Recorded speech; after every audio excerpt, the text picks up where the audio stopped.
Hey everyone, this is Kevin from thechesswebsite.com, and today we're going to be going over a very strong defense from black, and that's the Nimzo Indian Defense. And you'll see it played at all levels, even high GM levels. Pretty much all GMs play this.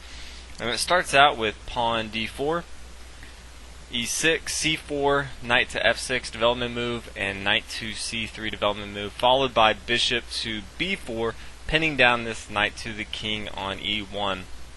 Now black's really saying that he doesn't mind giving up his bishop pair, exchanging his bishop for this knight on c3, in hopes that white will have a double pawn here on the c file and he can exploit that. At the same time, black really wants to start adding his defenses of this e4 square. He already has his knight here on f6 attacking the e4 square. At the same time, if he wants to, he can fianchetto his bishop to this b7 square, which you'll see in some of our variations, putting more pressure on this e4 square. And by pinning down this knight here on c3 to the king, we're taking away one of the defenders of the e4 square, because as you'll see, this is kind of a passive defense, as we don't move a lot of our pieces and pawns past this 6th rank here.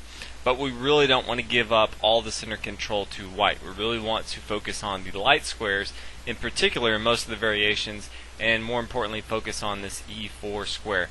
Now sometimes we will be attacking, but more than likely we really want to counterattack eventually in the center here. So the first variation that we are going to look at is the Rubinstein system, and that is pawn to e3. And there's three main systems. It's e3, you'll see, is the Rubinstein, and then you'll see the classical, which is queen to c2, and then the last is Kasparov's, which is knight to f3. And you can't really argue with Kasparov, even though his opening is not really the most common. The most common that you will see is the pawn to e3. So we're going to go over some of the variations that you will see in the Rubinstein variation. The main line continues with black castling on the king side. Again, a lot of these variations, black is really content just building up his own defense, and then he's going to later on try to counter in the center, and then depending on where white moves, if he wants to attack on the king or the queen side. But from here, white's going to continue bringing his bishop to d3, nice development move here, and then we're going to start to attack. We're trying to attack this pawn, or excuse me, the square on e4, but at the same time we're attacking this pawn on c4. And white may continue simple development move, knight to f3, freeing the way for his king to castle on the king side. And from here we're going to bring our pawn to c5, very common move that you'll see here. At the same time, we're trying to counterattack this center. Right now white has a very strong center with 3 pawns here in the middle. At the same time, he has 3 minor pieces all in the 3rd rank here, trying to vie for center control. So this move of c5 here is really trying to just break up the center control. In this case, really trying to knock off this d4 pawn here. Now from here, white may continue castle on the king side. King side safety always important. And from here we can take on c4. And then after he takes with his bishop on c4, then we have a few options. But as you can see here, white's really maintained his center control, but at the same time black has a very solid defense here around his king, and at the same time we do have a lot of counterplay. We can bring our knight to c6 if we want to. We can also bring our knight to d7 if we want to, and again we can always capture here on c3. We can capture here on d4, so we definitely do have a lot of options in the main line.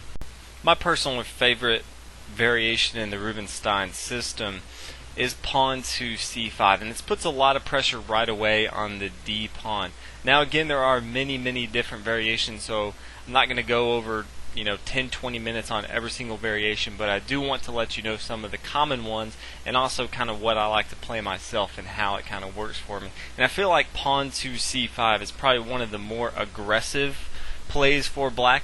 It puts a lot of pressure right away again on this d4 pawn, and at the same time, if he does take, then we have 2 options here. We can bring our knight to a6 and eventually take, or we can take with our bishop, or at the same time we can take with our bishop on c3, and then he's going to have triple pawns here. So you may not even see him take with his pawn right away, but again we are putting a lot of pressure on this d4 pawn. The last option that you do have in the Rubinstein system is pawn to b6, and this is actually what Bobby Fischer preferred. Bobby Fischer is a better player than I am, so I would definitely say listen to him and try it out if you want. But from here, a lot of times you'll either see knight come to e2, or you may even see bishop come to d3. More times than not, though, you will see the knight come to e2, trying to alleviate pressure on this knight here on c3. And if we do take, instead of having double pawns, he can always recapture with his knight here. And there's two variations from here. Bobby Fischer's variation is actually bishop to a6.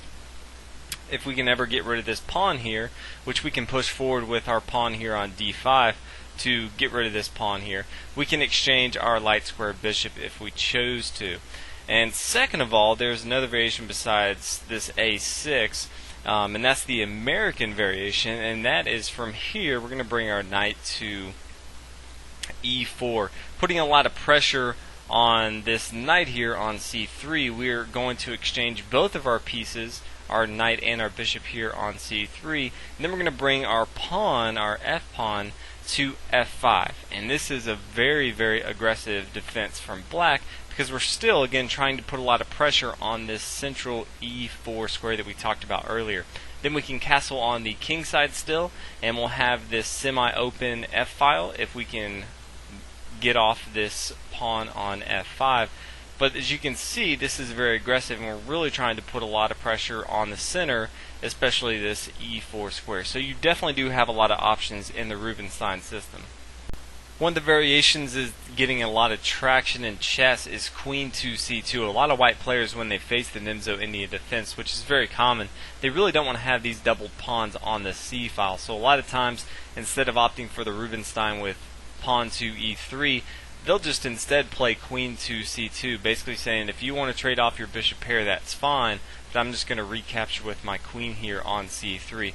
Now there are a few main lines that you will see. The most common is castling on the king side, and then pawn to a3, really trying to test black and see what they're going to do, if he's going to capture and give up his bishop pair or do something else.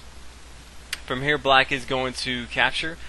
He's going to be very passive if he tries to bring his bishop back to a5, and then white can continue to push his pawns down the board and eventually force black to lose material, as he's going to lose his bishop here. Now from here, white's obviously going to take, as we talked about before, with this queen on c3, and then we're going to bring our pawn to b6, getting ready to fianchetto our bishop to b7 and start to attack this square on e4 here.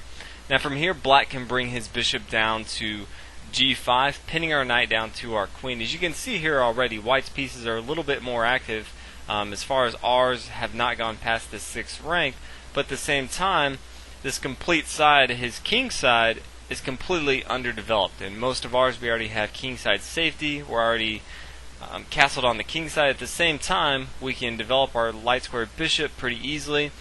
We can get our knight developed pretty easily with knight to c6. So black does have a lot of options here, and this is kind of a common theme that you will see, is black really tries to play a little passive early on, tries to build up a nice defense, and then counters later on. The next variation that you will see, and again we saw this in the Rubinstein, but it's pawn to c5, and this is again my favorite if I do face this queen to c2, because it really right away puts a lot of pressure on this d4 pawn. There's not a lot white can do to hold on to both his e pawn and his d pawn here. Now if he does capture, we do have a few options. Like before, we can bring our knight to a6 and capture with our knight. We can right away capture with our bishop, or if we want to, we can capture this knight here on c3 and then bring our knight to a6 and capture on c5. So we definitely do have a lot of options. I prefer just to bring our bishop down to c5, and from here we can develop our knight to c6 if we want to. We can castle on the king side, and I feel like this has a very good game for black in store. The last variation that you will see is the Kasparov, and that's knight to f3. Now it's not played very often, so I'm not going to spend too much time on it, but from here just keep in mind that if you do see it, you really want to start counterattacking the center right away. And you can do that by pawn to d5, again putting a lot of pressure on this e4 square, but at the same time really challenging white in the center here. We can eventually, as we talked about before, bring our pawn to c5, Then we can start to develop our other minor pieces, castle on the king side. But right away we're basically saying, we're going to try to attack this center control that white's already built up. So if you do see this knight come to f3, don't panic, but you won't see it as much as the Rubinstein or the classical. So hope you guys enjoy this video on the Nimzo Indian Defense. If you haven't subscribed already, please do that, and I will see you guys in the next video. Thanks for watching.